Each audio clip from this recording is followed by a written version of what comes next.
My dad hates me right now because I'm like on the TikTok grind. Because, as you know, the independent artist grind right now, I hate to say it, is so heavily influenced by social media. Oh yeah. Right. So it's like whether you like it or not, you need to be on social media. Here we are. So here we are. Right. And right now I'm like, okay, yo, I really feel like I could leverage my dad as a tool to go viral. I don't know if it'll work, but I've bugged my dad every single day for the past 5 days to record a singing TikTok with me. So currently he hates me, but yes, in general, Did he? I will say. Did he yet? We're working on it. We've gotten some rough takes. They're not good enough, obviously. He's a big music critic, so he's a stickler. We can't get one cohesive take, but yeah, it's in the works. Okay, that's good. We'll watch out for that. Yes, yes. I see with my 2 eyes, no shield to disguise. Would I do it again? Every time we count down, I feel like we're on iCarly. Hey everybody, welcome to the Free Range Musician. Today we are joined by the extravagant, luxurious, let's see, pop R&B singer-songwriter Ms. Jordyn Simone. Hello. She has been seen on The Voice, on American Idol. She's currently pursuing her degree here at the University of Southern California. She's been seen on the Spotify playlist as well as mentioned in the New York Times. She's got a great career ahead, so we're very, very happy to have you on here today. Thank you guys for having me. So we were wondering if you could start us off by talking about some of your musical influences. Who has inspired you in developing your personal style? Totally. I feel like, and you guys are also musicians, so I'm sure you guys also have opinions on this. Like, there are just so many factors and elements that contribute to like what inspires like the creative process. Especially because I feel like within your art and then within your like profession, there are just so many different like subsections of things. So it's like, as like Jordyn the singer, I would say, I was raised on Jill Scott, and like my dad grew up in the church, or I grew up in the church too, but my dad was a gospel singer, so I grew up on a lot of gospel influences as far as like finding my voice. But when it comes to the more creative side, I've been influenced by SZA and Joyce Rice and Lucky Day and kind of some of the more modern people in R&B. So I really think that it depends on which, I guess, perspective of Jordyn you're asking, but I guess that's the short answer. Yeah, absolutely. That's great. So speaking of your mentors, who would you say before USC and during your time here at USC, who has really inspired you during this time? Yeah, I would say my first mentor, honestly, was my dad. My dad was really instrumental in me starting and like understanding who I was as a musician. So that I will definitely say he was my first mentor. But I also was involved in like some amazing extracurricular programs outside of school when I was growing up, and then also like some of my high school teachers. I also say in high school I studied jazz like really hardcore, and so I was like a jazzer. I was Is that what they're called? Yes, I was a jazzer. And in that perspective, I'll say that my teacher, Miss B, really did change my life as a vocalist, as a musician, and really kind of understanding the drastic technique that goes into all different sectors of music. So yeah, but then now I'm at USC. I love the program here, and I've had a great and I've had a great relationship with all the faculty, specifically Sean Holt and Patrice Rushen have been absolutely instrumental in my development as a musician, as an artist more specifically, which has been very, very helpful in my journey. It sounds like you have so many different genres playing into the kind of artist that you are. Totally. You have the jazz background, the gospel, wow. So if you could just elaborate a little bit on your USC training, what have you discovered about yourself in your training at USC that has led you to develop into the artist you are today? That's a great question, just because I feel like when I think about my experience and my training at USC, I specifically think about Jordyn Simone, the artist.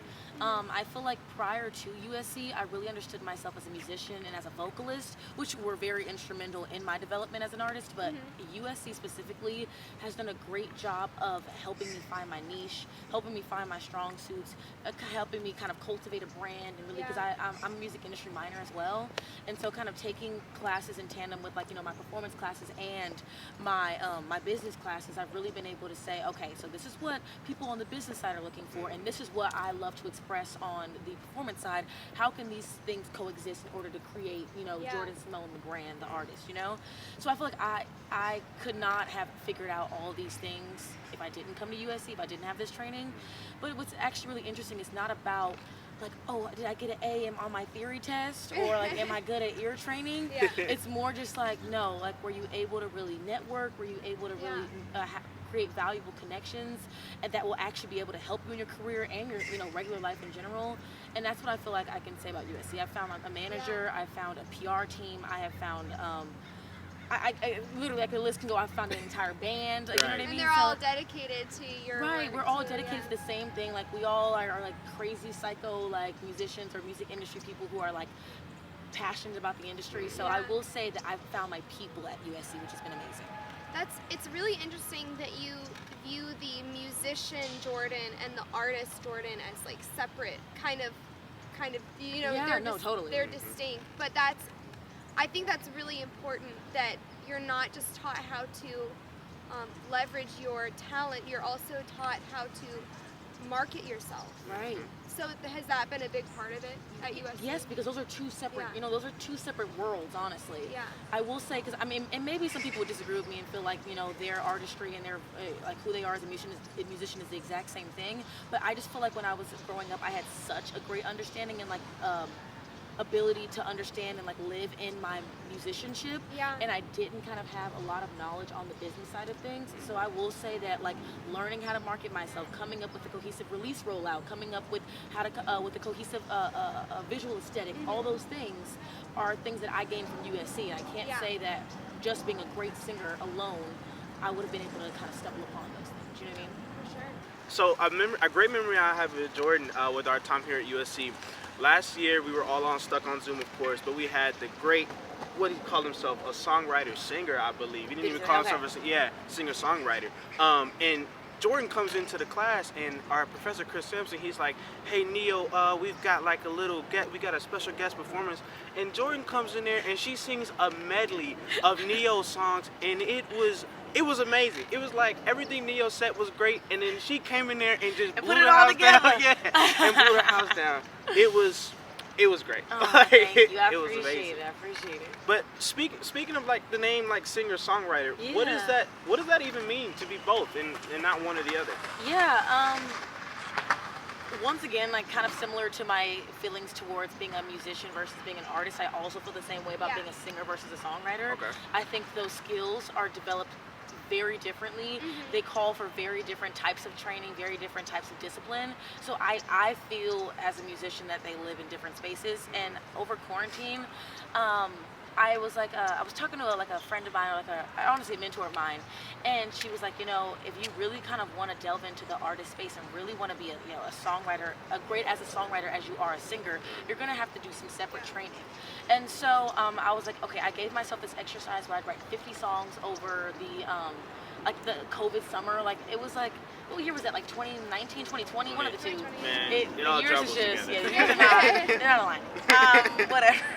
But I think it was 2020 summer, and so for like that 3-month period, I really delved into like figuring out different genres and like how their technique of songwriting is different than like other ones, and like figuring out how to like really come up with a catchy hook, or like how to really delve into a metaphor within songwriting. And so in that, I was able to find my songwriting pen, which I love separately than my artistry, and then my voice as an artist within my songwriting. So because now I've found this new passion and like this really like strong interest in songwriting, I would love to be a songwriter too. Like if anyone ever wants, like I would love to, tap into publishing if someone needs a writer for an artist or writer for, for anything.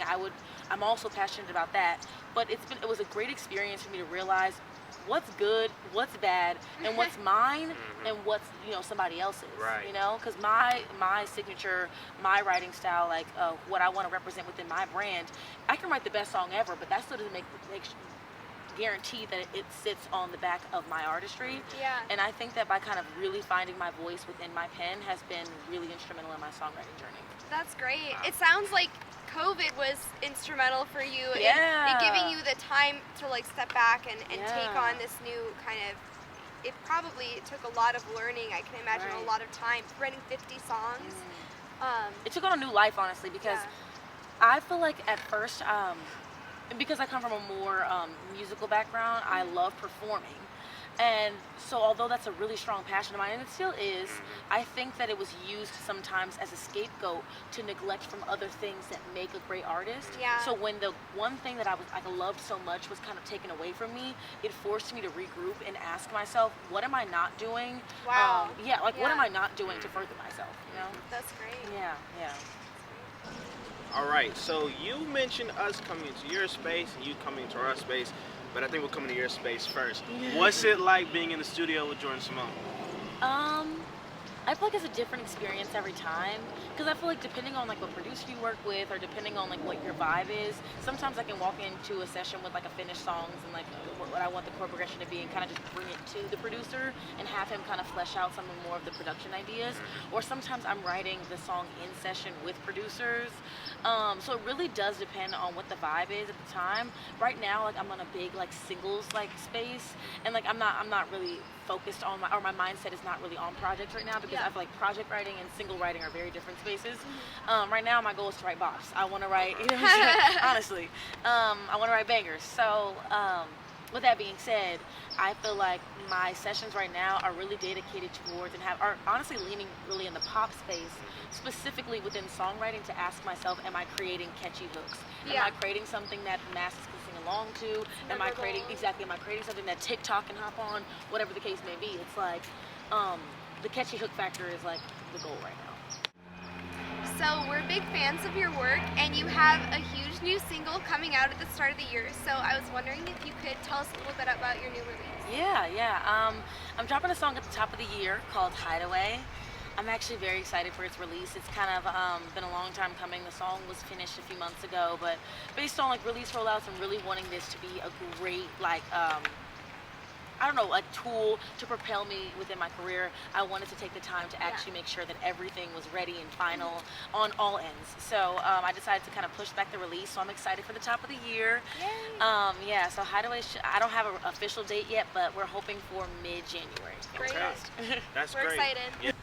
So could you kind of paint the picture of what inspired you to write the song and what the song is about? Yeah.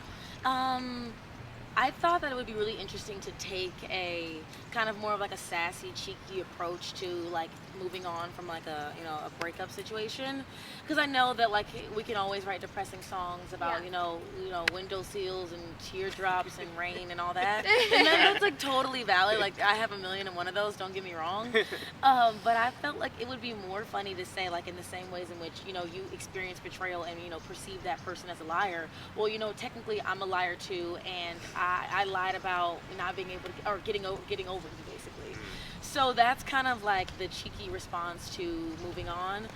But yeah, that's kind of been my experience. Like everyone, we have like so many relationships in life that like mold us and kind of help us through our journeys. And that relationship kind of ending was a very interesting thing.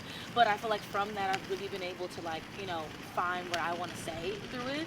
So as from a creative process, it's been honestly great because I have like consistent content to write about, so many different perspectives, so many ways to phrase like the same story 100 different ways, so yeah, that's been my approach. So would you say in writing this song and creating this song, it was cathartic to you in overcoming this betrayal? Yeah, no, totally. It honestly was like a great, like, I don't know, I remember when I first heard the final mix, like, like it really gives like bad bitch energy like the whole time.